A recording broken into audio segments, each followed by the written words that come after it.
الحمد لله وكفى وسلام على عباده الذين اصطفى لا سيما على سيد الرسل وخاتم الأنبياء وعلى آله وصحبه ومن بهديه مهتدى أما بعد فأعوذ بالله من الشيطان الرجيم بسم الله الرحمن الرحيم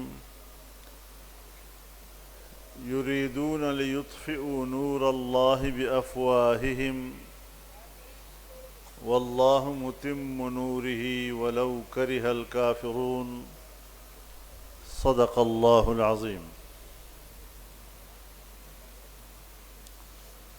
گرامی قدر جناب فرخ کھوکر صاحب، اسٹیج پر موجود علماء کرام، معززین،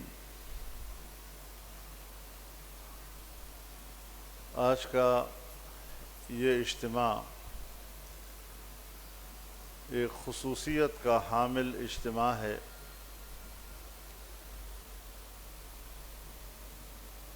فرخ کھوکر صاحب تو باقاعدہ اپنے ڈیرے پر ایک بڑے اجتماع میں شمولیت کا اعلان کر چکے ہیں اور اس میں بھی میں حاضر ہوا تھا. آج ان کے دوست، ان کے رفقا مختلف اطراف سے ان کے ڈیرے پہ جمع ہیں اور اجتماعی طور پر اس کنونشن میں وہ جمعیت علماء اسلام میں شمولیت کا اعلان کر رہے ہیں. میں اپنی طرف سے اور پوری جماعت کی طرف سے دل کی گہرائیوں سے سب کو خوش آمدید کہتا ہوں اور دعا کرتا ہوں کہ آپ کا یہ فیصلہ قافلہ حریت کے عزم کو اور بھی تقویت دے اور آپ کی رفاقت کے ساتھ یہ قافلہ اپنی منزل کو پہنچے تاکہ پاکستان کو ہم اسلام کا قلعہ بنا سکیں اور امن و آشتی کا گہوارہ بنا سکیں. میرے محترم دوستو، آج 8 فروری ہے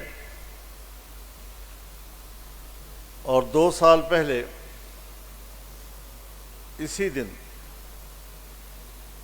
ملک میں الیکشن ہوئے اور اس کا جو نتیجہ سامنے آیا، ملک بھر میں اس نتیجے کو مسترد کر دیا گیا، اس نتیجے کو جعلی قرار دیا گیا اور آج جو ملک پر حکومت کر رہے ہیں ایک جعلی مینڈیٹ کے ساتھ ملک پر حکومت کر رہے ہیں. تو ظاہر ہے کہ جمعیت علماء اسلام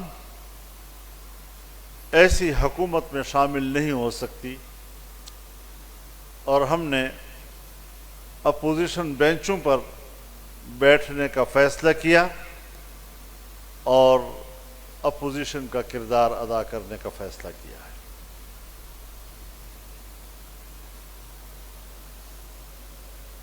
میرے محترم دوستو،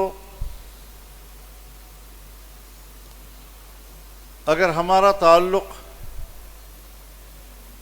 جمعیت علماء اسلام کے ساتھ ہے تو یہ جماعت محض اقتدار کی جنگ نہیں لڑ رہی، یہ جماعت کسی دنیاوی مفادات کی جنگ نہیں لڑ رہی، اقتدار میں آنا منزل مقصود نہیں ہے، کیونکہ ہمارے ہاں ایک تاثر ہے کہ آپ حکومت میں پہنچ گئے تو جیسے آپ نے منزل پا لی۔ جمہوری اور پارلیمانی سیاست میں حکومت میں پہنچ جانا بھی آپ کے سفر کا حصہ ہوتا ہے، منزل پر پہنچنے کا نام نہیں ہوتا۔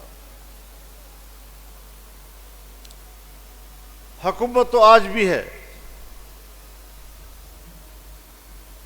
بنائی نہیں گئی،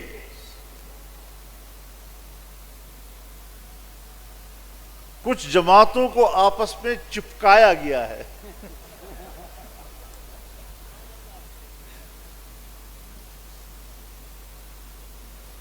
اور کئی جماعتوں پر جو متضاد خیالات کی بھی ہیں، ایک دوسرے کے ساتھ چپکے ہوئے اس کو حکومت کا نام دے دیا ہے۔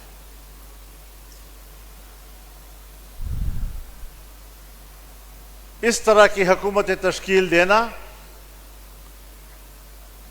یہ جمہوریت کا مذاق ہے، یہ سیاست کا مذاق ہے۔ اکثریت حاصل کر لینا یہ کوئی عیب کی بات نہیں ہے۔ آپ عوام کے ووٹ سے اکثریت حاصل کریں، ہم خوشی سے آپ کی حکومت کو قبول کریں کہ وہ قوم کا فیصلہ ہوگا، اور قوم کو یہ اختیار پاکستان کے آئین نے دیا ہے، قوم کو یہ اختیار قانون نے دیا ہے۔ تو ہماری جنگ نہ آئین کے ساتھ ہے نہ قانون کے ساتھ ہے، ہم تو آئین اور قانون کے رکھوالے ہیں۔ اگر قوم اپنے اس حق کو استعمال کرتے ہوئے کسی بھی پارٹی کو مینڈیٹ دیتی ہے تو ہمیں قبول کرنے میں کوئی جھجک نہیں، لیکن ہم اپنی آنکھوں سے دیکھ رہے ہیں، ہمارے مشاہدات ہیں کہ کس طرح نتائج تبدیل کیے گئے، کس طرح جھرلو پیرا گیا، کس طرح انتخابات سے مذاق کیا گیا، اور الیکشن کمیشن سمجھتا ہے کہ نتائج تو ہم تیار کرتے ہیں۔ میں چیلنج کرتا ہوں الیکشن کمیشن کو، پورے پاکستان کے ایک حلقے کا نتیجہ بھی معلوم نہیں تھا، نتیجے باہر سے آتے تھے، الیکشن کمیشن کے دفتر سے جاری ہوتے تھے۔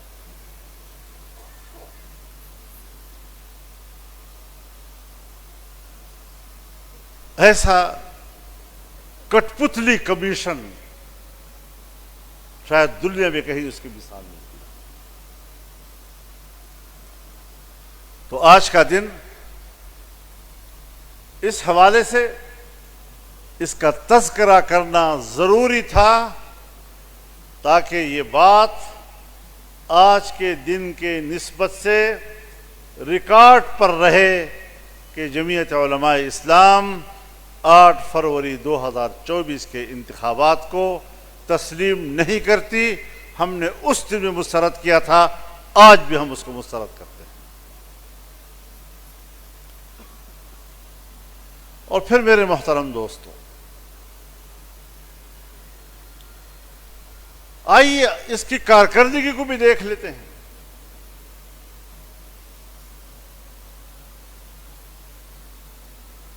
جمعیت علماء اسلام محض الزام تراشیوں کی سیاست نہیں کیا کرتی، حقائق پر مبنی اختلاف رائے کرتی ہے۔ ہماری روش میں انتہا پسندی نہیں ہے، ہماری روش میں اعتدال ہے اور دلیل ہے، اور اس بنیاد پر ہم قوم کی رہنمائی بھی کر رہے ہیں اور قوم کی نمائندگی بھی کر رہے ہیں۔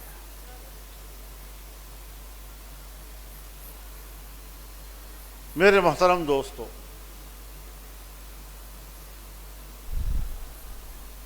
ساری دنیا کے سامنے ہے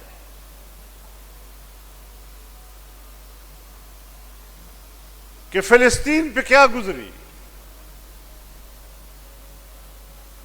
غزہ کے مسلمانوں پہ کیا گزری،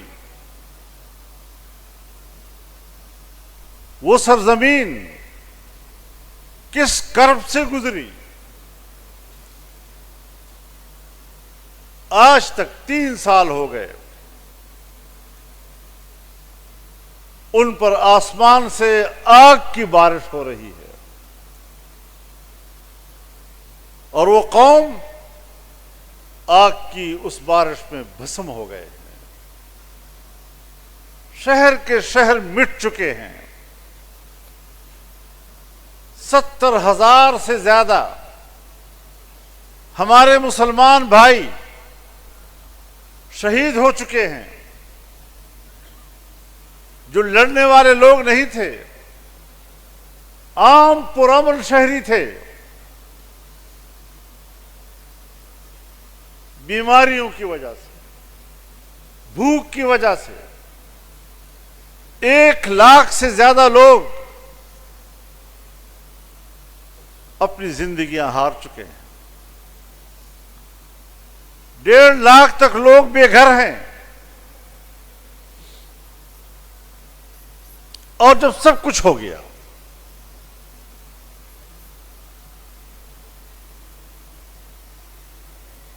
اس قدر ایک وحشیانہ صہیونی روش جس کی پشت پر امریکہ ہے،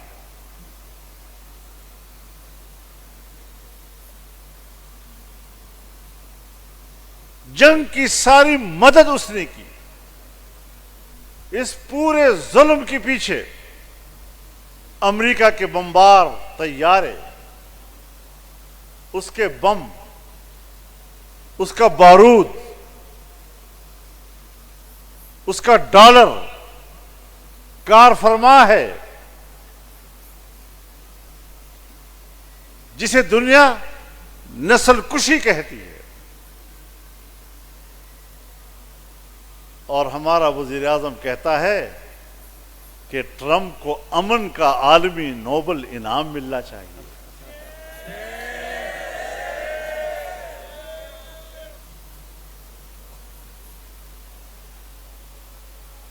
بری عقل و دانش بباید گریخت، ایسی عقل مندی پر رونا آتا ہے، جو عقل مندی ہمارے حکمرانوں کو نصیب ہوئی ہے۔ خوشامد کی بھی کوئی حد ہوتی ہے، نوکری کی بھی کوئی حد ہوتی ہے۔ اگر ہم نے اس روش کو بھانپ کر عمران خان سے اختلاف کیا تھا، اور آج آپ اس سے 2 قدم آگے جا رہے ہیں، تو اس سے کوئی ہماری ذاتی دشمنی تھی؟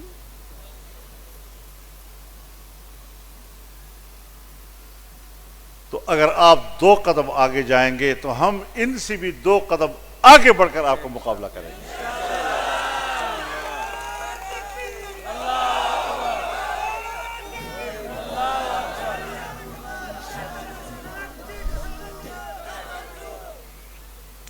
میرے محترم دوستو، آج وہی ٹرمپ امن کا فارمولہ لے کر آئے، غزہ کو امن دینے کا، اور ہم اس پر اعتبار کر رہے ہیں۔ یورپی ممالک اس کے بورڈ آف پیس کا حصہ نہیں بن رہے، اور ہماری اسلامی دنیا ایک دوسرے سے آگے بڑھ کر اس کا حصہ بن رہی ہے، تو میں نے کہا پارلیمنٹ میں بھی میں نے کہا کہ میر کیا سادہ ہے بیمار ہوا جس کے سبب اسی عطار کے لونڈے سے دوا لیتا ہے۔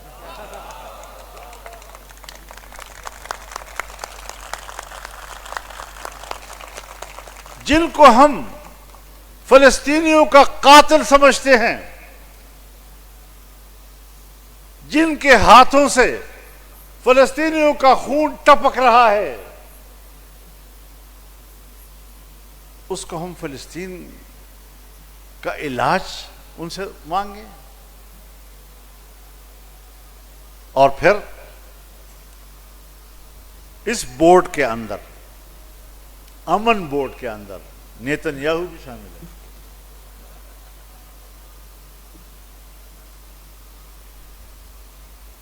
اب جب انسانیت کا قاتل، مسلمانوں کا قاتل، ایک وحشی،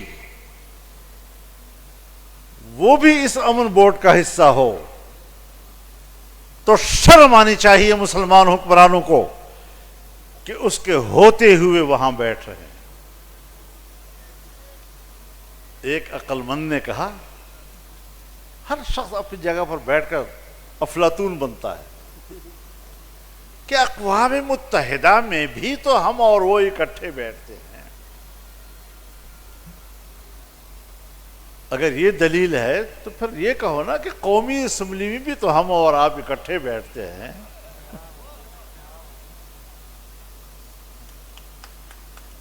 اور یہ ریکارڈ پر ہے کہ جب اقوام متحدہ میں نیتن یاہو تقریر کے لیے کھڑا ہوا اور ڈائز پر آیا تو پوری اسلامی دنیا نے بائیکاٹ کیا، باہر چلے گئے اور اس کی تقریر سننے سے انکار کر دیا۔ اگر اقوام متحدہ کے فورم پر آپ اس کی تقریر سننے کے لیے تیار نہیں ہیں، حتیٰ کہ غیر مسلم دنیا نے بھی بائیکاٹ کیا اور اس کی تقریر نہیں سنی، آج امن پیس بورڈ آف پیس میں آپ اس کو حصہ دار تسلیم کر رہے ہیں۔ اور میاں شہباز شریف صاحب جس کاغذ پہ دستخط کرتے ہیں پھر دنیا کو بھی دکھاتے ہیں کہ میں نے بڑا خوبصورت کام کیا ہے۔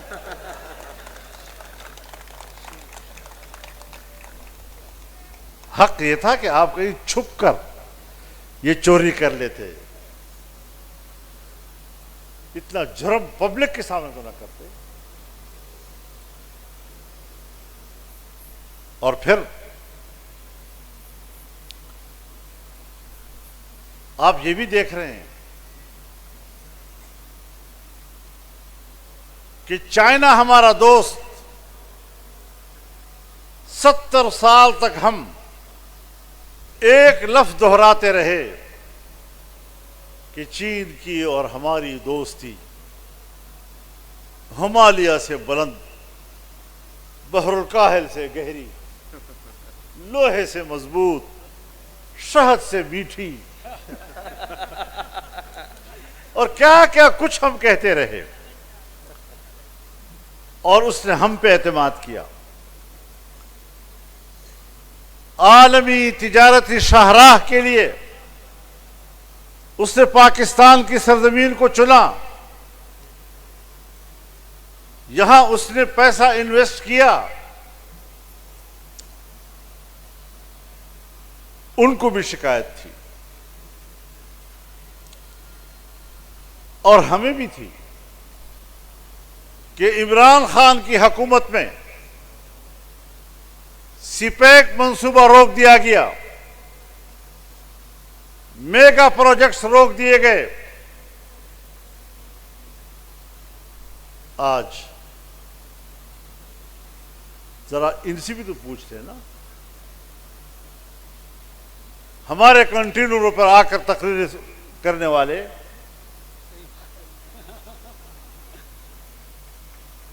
ذرا ان سے بھی تو ہم پوچھ لیں کہ آپ کے اس دور میں کوئی ایک اینٹ آگے لگی ہے تو کیا فرق ہوا؟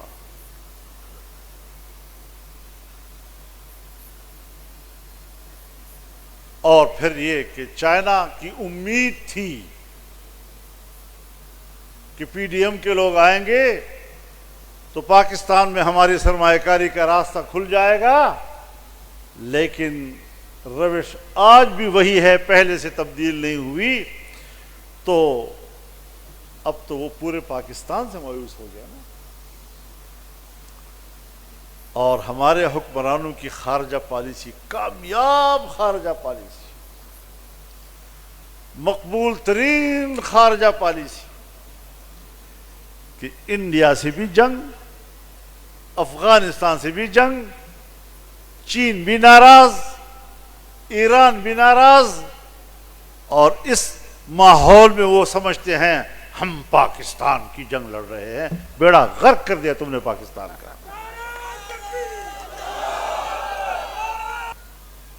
پاکستانی پوچھنا چاہتا ہے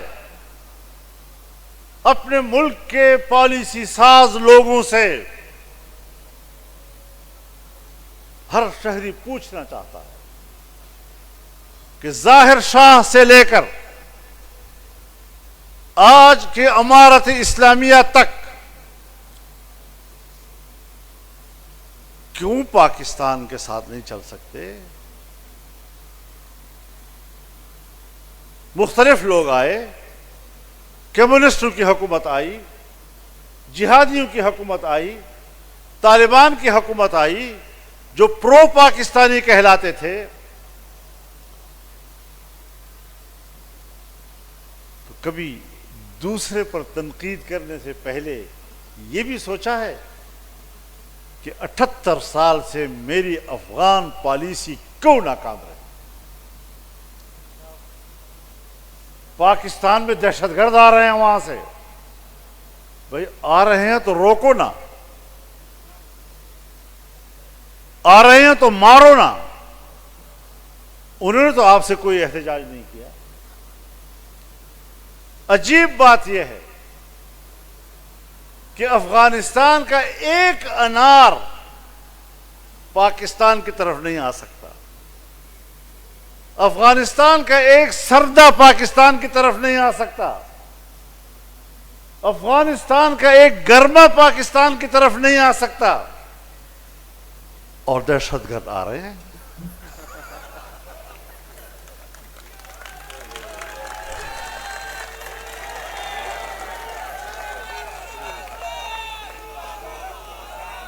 تو ذرا سوچنا پڑے گا کہ 4 دہائیوں سے زیادہ عرصہ ہو گیا ہمارے مغربی سرحدات پر، خیبر پختونخوا سے لے کر بلوچستان تک خون بہہ رہا ہے۔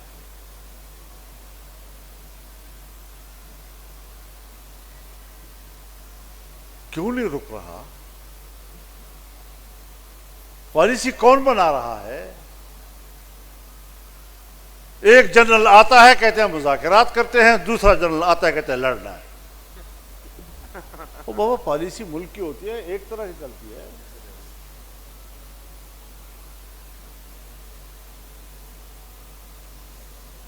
تو کل کوئی اور جنرل آئے گا تو اس کے بعد پھر پالیسی اور بدل جائے گی۔ تو حکومت تو ہے نہیں، تو پھر فیصلے جنرل نہیں کرنے ہوں گے۔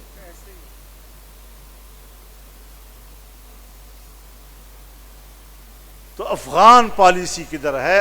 امن پالیسی کدھر ہے؟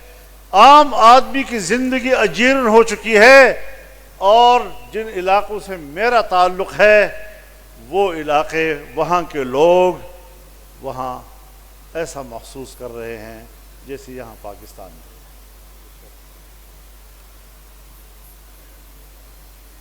اب اس کے اثرات ہمارے اسلام آباد، راولپنڈی تک بھی پہنچ گئے۔ یہاں بھی مسجد کے اندر نمازیوں کو تڑپایا گیا،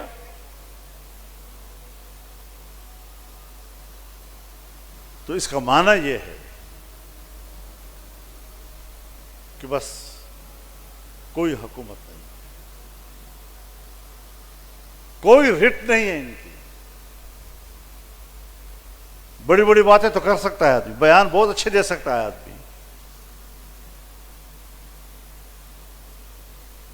ہمارے لوگوں جیسے بولنے والے, بیانیہ تیار کرنے والے ایسا بیانیہ تیار کرتے ہیں جیسے کہ پوری دنیا کا مظلوم بھی یہی ہے اور پوری دنیا کے عقل مند بھی یہی.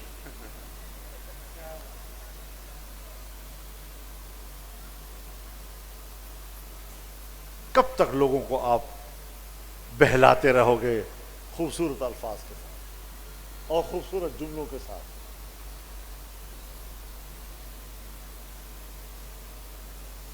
تم سے اچھے جملے ہمیں بولنے آتے ہیں, تم سے جرت کے الفاظ ہمارے پاس ہیں. آپ جرت دکھائیں تو صحیح. ہندوستان کے مقابلے میں آپ نے جرت دکھائی, ہم آپ کے ساتھ کھڑے تھے.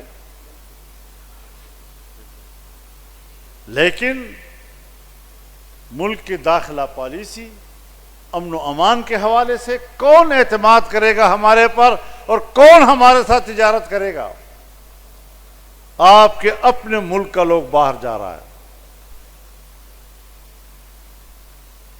پاکستانی کی محنت بھی اور پاکستانی کا روپیہ بھی باہر انویسٹ ہو رہا ہے. پاکستان میں کاروبار ختم ہو رہے ہیں.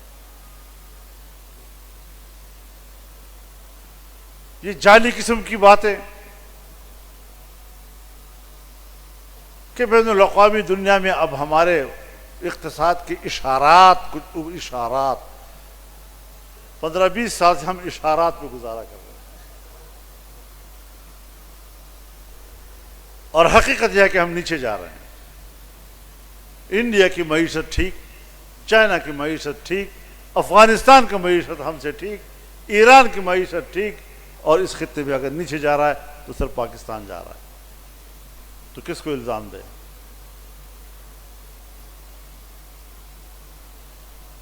تو اس اعتبار سے نہ ہمارا اقتصاد بہتر ہے, نہ ہمارا امن و امان بہتر ہے,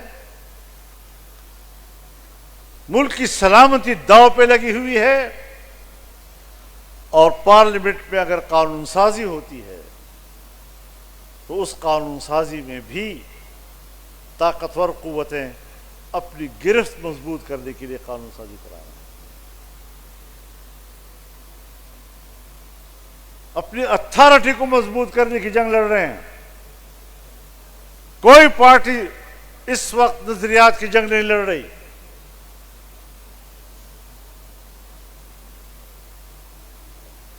اور اسٹیبلشمنٹ اپنی اتھارٹی کو مضبوط کرنے کی جنگ میں کامیاب ہوتی جا رہی ہے.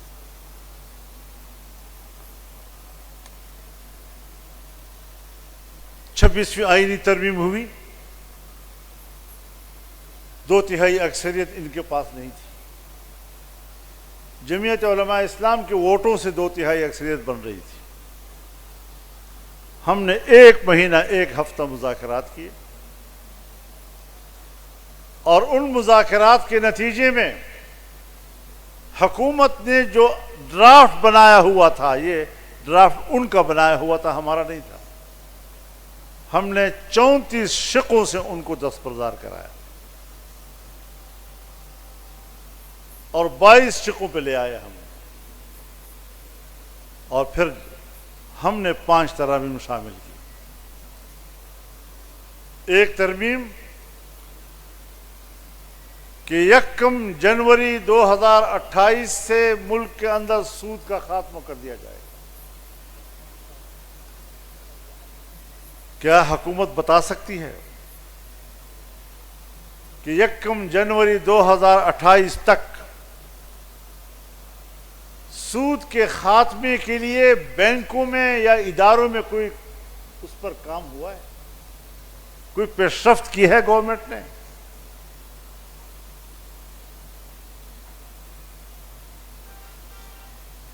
اسلامی نظریاتی کونسل کے سفارشات, سن 1973 میں آئین بنا, 1973 میں اسلامی نظریاتی کونسل بنی, آج تک کسی ایک سفارش پر قانون سازی نہیں ہوئی.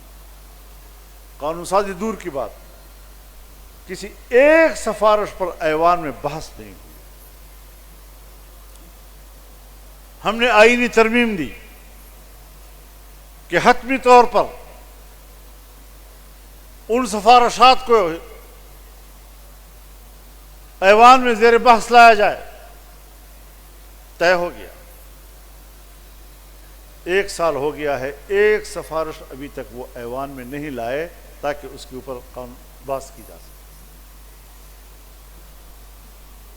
ان نیتوں کے ساتھ آپ مذاکرات کرتے ہیں، ان نیتوں کے ساتھ آپ آئین میں ترامیم کرتے ہیں، تو کون کل آپ کو اعتماد کرے گا؟ سیاست جچی تلی ہونی چاہیے، سیاسی عمل میں سنجیدگی ہونی چاہیے. جو طے ہو گیا وہ حتمی ہے اور اس کے بعد اس پر عمل درآمد، لیکن جو طے ہوا وہ بھی آپ کے نزدیک حتمی نہیں ہے. اور پھر 27ویں ترمیم آ گئی. اب 1 سال کا عرصہ بیچ میں گزرا ہے، وہ بھی مکمل نہیں. اس 1 سال میں 1 سال پہلے تمہاری 2/3 اکثریت جمعیت کے بغیر پوری نہیں ہو رہی تھی. 1 سال کے اندر اندر آپ کی اکثریت 2/3 وہ پوری ہو گئی. یہ 1 سال کے اندر کہاں سے فرشتے آ گئے؟ کوئی نیا الیکشن ہو گیا؟ کہاں سے آپ کی اکثریت بن گئی؟ تو اس کا معنی یہ ہے کہ تم نے ممبران کے ہاتھ مروڑے ہیں، ان کی گردن مروڑی ہے. یہ تو جعلی 2/3 اکثریت بھی نہیں ہے، یہ تو جبری ہے. اس طریقے سے ترمیم ہوتی ہے. اور صدر مملکت تا حیات اس کے خلاف کوئی مقدمہ درج نہیں کیا جا سکے گا. اب آصف رضاداری ہمارا دوست ہے، کولیگ ہے، قسمت سے صدر مملکت ہے آج کل. تو آپ لوگوں نے ان کو 8 سال 10 سال 15 سال کس جرم میں جیلوں میں رکھا تھا کہ اب وہ تا حیات مستثنا ہوگا اور پھر وہ جو کچھ کرے آپ اس کے خلاف مقدمہ دائر نہیں کر سکتے. آپ بھی صدر بن سکتے ہیں اس ملک میں، آپ کو بھی مبارک ہو. تا حیات جو ہے آپ کو کچھ نہیں ہوگا. جناب رسول اللہ صلی اللہ علیہ وسلم وہ تو اپنے آپ کو مستثنا نہیں کر رہے. صحابہ کرام کی جماعت کے سامنے خود کو پیش کرتے ہیں کہ اگر مجھ پر کسی کا حق ہے تو وہ مجھ سے حق لے سکتا ہے. اب کون ہے جو کہے کہ میرا آپ کے اوپر حق ہے؟ ایک صحابی کھڑا ہو گیا کہ جی میرا آپ کے اوپر حق ہے. کہتے ہیں کیا حق ہے آپ کا؟ آپ نے مجھے چھڑی ماری تھی، میں بھی چھڑی کا بدلہ لوں گا. رسول اللہ صلی اللہ علیہ وسلم فرمایا آؤ چھڑی کا بدلہ لے. اب اس کی نیت میں کچھ اور تھا. کہنے لگا میری پیٹھ تو ننگی تھی، آپ بھی اپنی پیٹھ ننگی کریں گے. رسول اللہ صلی اللہ علیہ وسلم نے پیٹھ ننگی کر دی اور جو ہی ان کی پشت مبارک ان کو نظر آئی جا کر لپکا اور لپٹ گیا اس کے ساتھ اور چومتا رہا اور چومتا رہا اور چومتا رہا. کہتے ہیں حضرت میں نے اسی لیے یہ سارا قصہ بنایا تھا، میں آپ سے کیسے بدلہ لے سکتا ہوں؟ آپ کی تو چھڑی بھی میرے لیے سعادت ہے. تو رسول اللہ تو اپنے آپ کو مستثنا نہیں قرار دے رہے. حضرت عمر فاروق رضی اللہ تعالی عنہ کہ جس کے روب اور دبدبے سے جس راستے سے وہ گزرتا ہے شیطان نہیں گزرتا وہاں سے. اور وہ بڑے اجتماع میں صحابہ کرام سے خود فرماتے ہیں کہ اگر عمر کجروی اختیار کر لے تو تم کیا کرو گے؟ اب کون ان کے سامنے کھڑا ہو کہ ہم کیا کریں؟ ایک صحابی پیچھے کھڑا ہو گیا تلوار کھینچی اور کہا واللہ لو رأینا فیک اعوجاجا لقومناہ بحد سیوفنا، اگر ہم نے آپ کے اندر کوئی کجروی دیکھی تلوار سے سیدھا کر دیں گے اس کو۔ اب لوگ سوچ رہے تھے کہ پتہ نہیں عمر کیا رد عمل دے گا، اتنی بڑی بات اس نے کہہ دی۔ حضرت عمر نے جواب دیا الحمدللہ الذی جعل فی امت محمد من یقوم اعوجاج عمر بسیفہ، اس اللہ کی تعریف کہ جس نے حضرت محمد صلی اللہ علیہ وسلم کی امت میں ایسے لوگ بھی پیدا کیے ہیں کہ جو عمر کی کجروی کو تلوار سے سیدھا کر سکتے۔ حضرت ابوبکر صدیق رضی اللہ تعالیٰ عنہ خلیفہ بننے کے بعد فرماتے ہیں کہ میں تم میں سے کوئی بہتر آدمی نہیں ہوں، تم سے کوئی بڑا آدمی نہیں ہوں، لیکن مجھے خلیفہ بنایا گیا ہے۔ اب اگر میں صحیح کام کروں تو میری پیروی کرو، اور اگر میں غلط کام کروں مجھے سیدھا کرو۔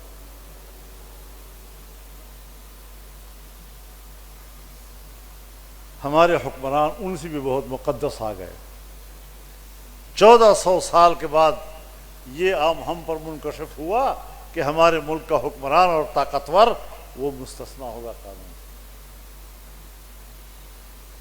یہ 8 فروری 2024 کے الیکشن کے نتیجے، یہ نتیجے ہیں جو آپ دے رہے ہیں، یہ اس الیکشن کے نتیجے ہیں۔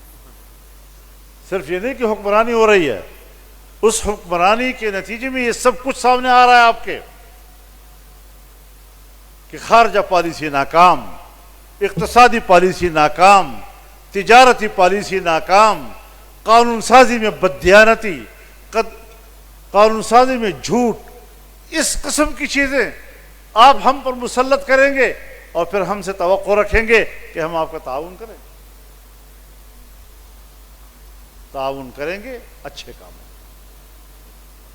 تعاونوا علی البر والتقوی ولا تعاونوا علی الاثم والعدوان۔ برے کاموں میں ہم آپ کا ساتھ نہیں دے سکتے، ناجائز سفر میں ہم آپ کے ساتھ نہیں ہیں۔ تو یہ وہ ساری صورتحال ہے اس وقت کہ کچھ مختصر نقشہ میں نے اس کا آپ کے سامنے رکھا ہے، اور انشاءاللہ یہ سفر آپ کا اور ہمارا جاری رہے گا۔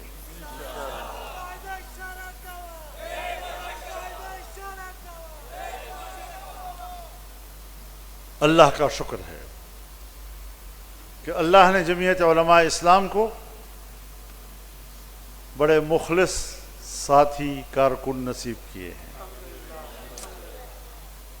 اللہ تعالیٰ کا شکر ہے کہ ہمارے کارکن وہ نظریاتی بھی ہیں اور سنجیدہ بھی ہیں، یہ گالم گلوچ والے لوگ نہیں ہیں۔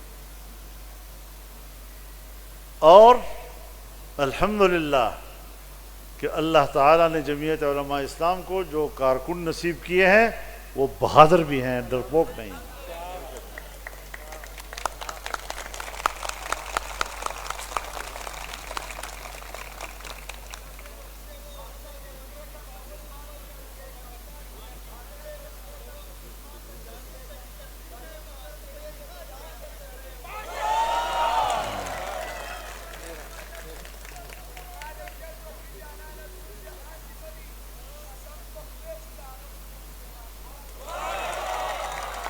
ډیره مننه بس دا خبر ځان سره ولیکئ اور خط اکڑش ہے، ڈٹ کر حالات کا مقابلہ کرنا ہے، آگے بڑھنا ہے۔